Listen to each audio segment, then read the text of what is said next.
The Everyday Skirt Sew-Along, a new pattern for AngelaKane.com members. Non-members can buy it from the 408 pattern page.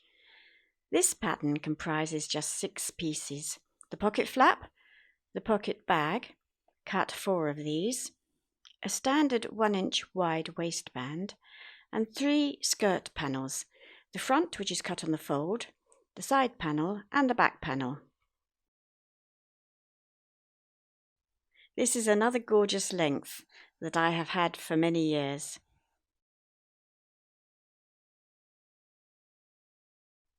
I have lining to match, thread and a concealed zip. It doesn't matter if it's too long, the surplus will be cut off. I have the main garment cut out and also the lining. The waistband will be interfaced halfway across, ironing onto the wrong side.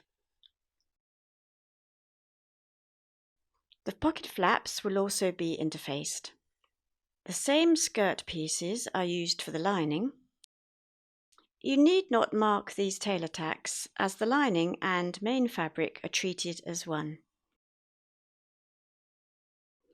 Make sure you clearly mark each panel before removing the pattern to cut out the lining. They look similar. So here I have marked the back, front and side panels with chalk. All of the notches are snipped on all pieces, main fabric and lining. Now for the making up.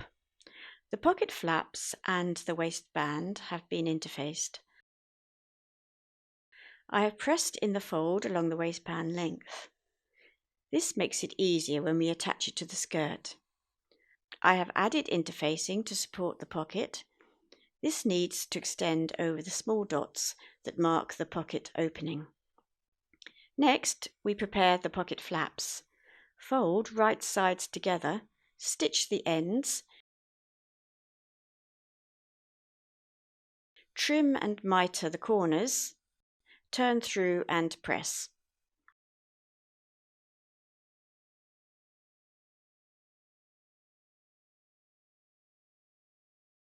I have overlocked the skirt panel seams.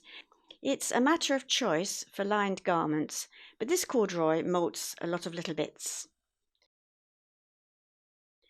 Now to the pockets.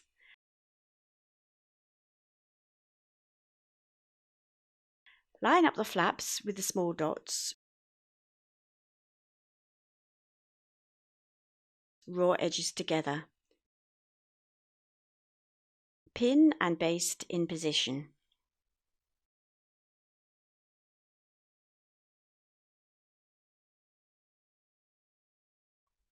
Place the pocket bag on top.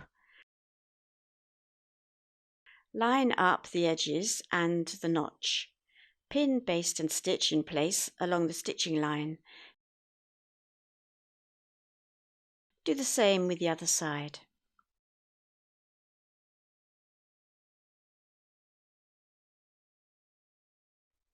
With the side panels, add the pocket bag in the same way. Again, the pocket lines up with the top and the notches match. Again, pin, baste and machine along the stitching line. The same with the other side. The pocket bags are now attached. Press the pockets in this direction from the wrong side.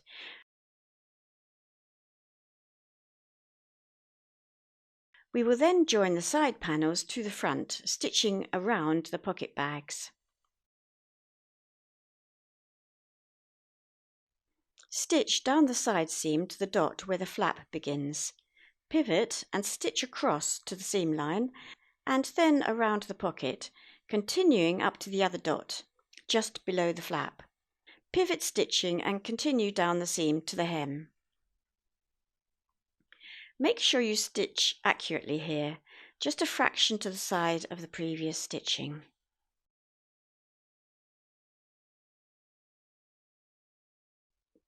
Once that is stitched, we will clip into the seam line below the pocket.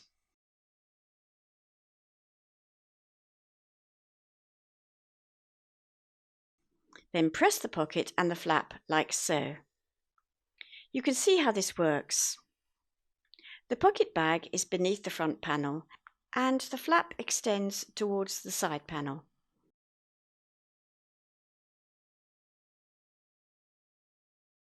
We do the same with the other side.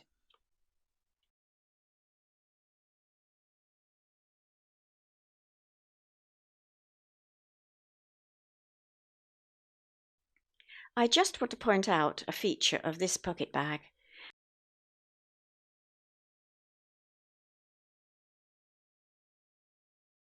When you stitch down from the waist to the dot, you then stitch outwards to the pocket bag seam allowance. This extra bit of pocket bag is to add support to the pocket. It stops it from drooping. So this gets included in the waist seam when we add the waistband. The side panels are now joined to the front. Accuracy at these dots is important. So I've stitched all the way around and clipped into the seam allowance below the pocket bag.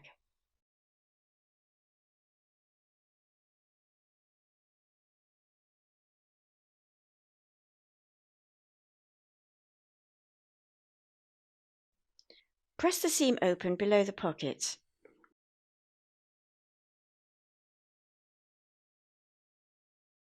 The flap and pocket bag is pressed in this direction.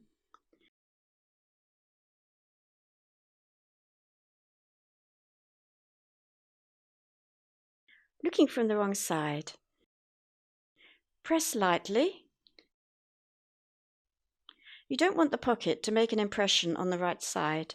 Use a bit of card between the layers if necessary. Overlock the pocket bag if you want, but with the lined skirt it is not really necessary.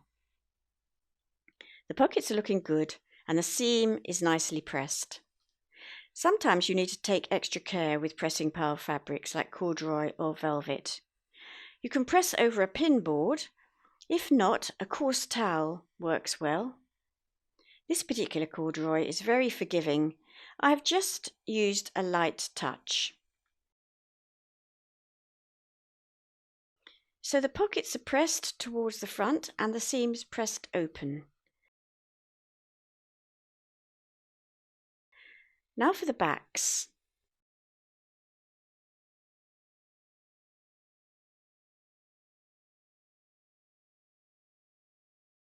We will insert the concealed zip into the back seam down to the dot. The rest of the zip will be cut off afterwards. Check out my link to sewing a concealed zip. I have the best method.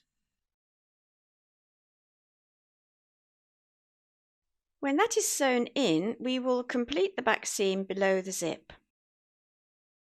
Then we will join the backs to the side panels. A quick review of sewing in the zip. Using a zipper foot, do one row of machining along the edge of the zip tape, that is with the needle to the right. Swing the needle to the left and do a second row right up against the zip, uncurling it as you go. Stop all your stitching exactly at the same level, which I have marked with chalk. The same with the other side. So you are anchoring the zip with the first row of stitching with the needle to the left, then swing the needle to the right and let the foot uncurl the plastic teeth as you stitch.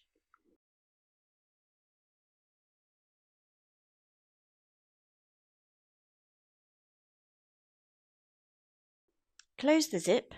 The zip is completely hidden.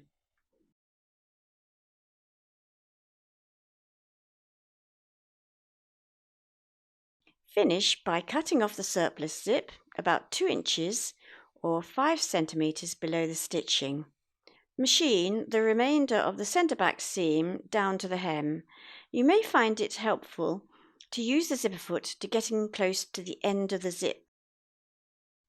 So when the seam is pressed open, you cut off your tape, machine the remaining 2 inches or 5 centimeters of tape to the seam allowance, just along here to keep it in place. The skirt is now taking shape. The zip is pretty invisible.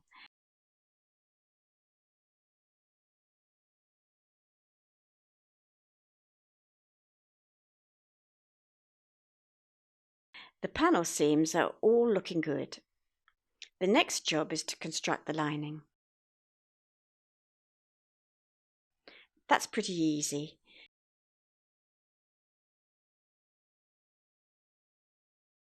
Stitch all the panels together and press open. We will leave unstitched above the dot for the back opening.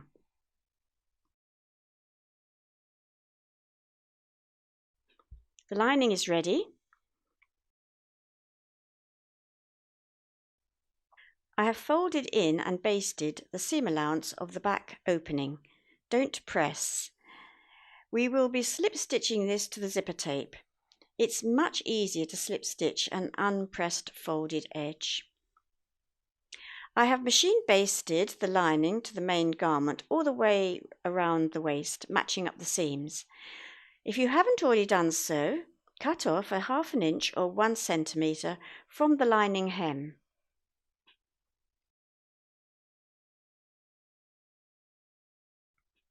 Now for the pleats.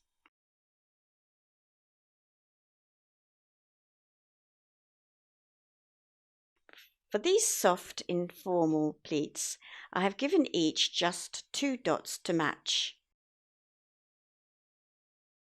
So fold, bringing a pair of dots together, folding towards the centre.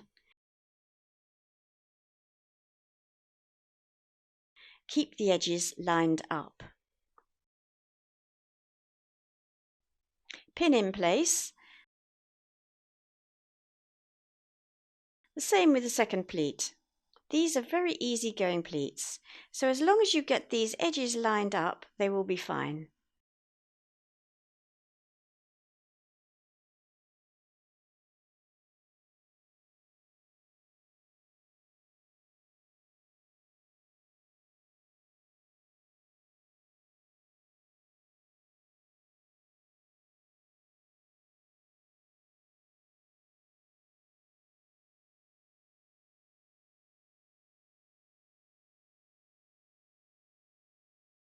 Do the same with the pleats at the back, then baste the pleats in position and we will be ready to join on the waistband.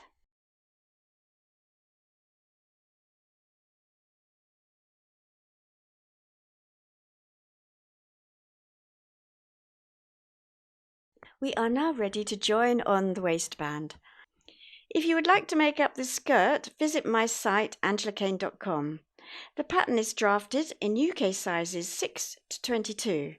My PDF patterns are the easiest to download, print and assemble. Please subscribe to this channel if you haven't done so already. Thank you very much for watching this sew along. I hope it was useful.